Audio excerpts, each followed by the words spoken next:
আসসালামু আলাইকুম। হঠাৎ করে চিন্তা ভাবনা করলাম যে আজকে খালাতো বোনের বাসায় যাব। তো হুট করে বাসা থেকে বের হয়ে পড়লাম। বাসার রাস্তার অবস্থা এত পরিমাণ খারাপ আমি আর ভিডিও করতে পারিনি। যাওয়ার সাথে সাথে দেখি যে আপু আম ধুতেছে, আম কেটে দিবে। এরপর মাংস ভিজিয়েছে, এটা নাকি ফ্রাই করে দিবে। এরপর দেখি চাও বসিয়ে দিয়েছে। তারপর সুন্দর করে আমগুলি কেটে দিচ্ছিল আপু। আর বলতেছিল যে আজকে রাতটা থেকে যাও। আমি বলতেছি না, বাসায় চলে যাব। পরে অনেক জোরাজুরিতে থেকেই গেলাম আপুর বাসায়। Okay, let's go.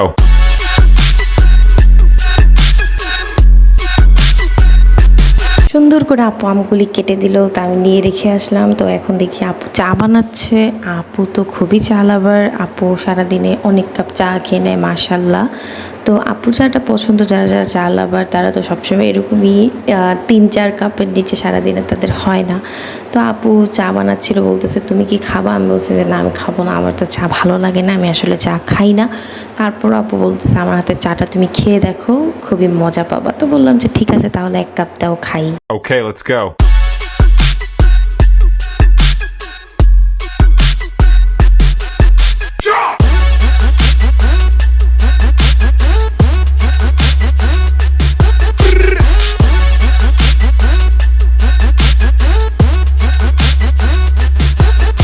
চা একদমই রেডি হয়ে গেছে। তো আমি বিস্কিট দিয়ে চা খাচ্ছিলাম। তা আসলে লাইফের 3য় বার হয়তো চা খাওয়া এটা আমার। তো পাখির ঘরে যেয়ে দেখি আপু চিকেন ভাজতেছিল।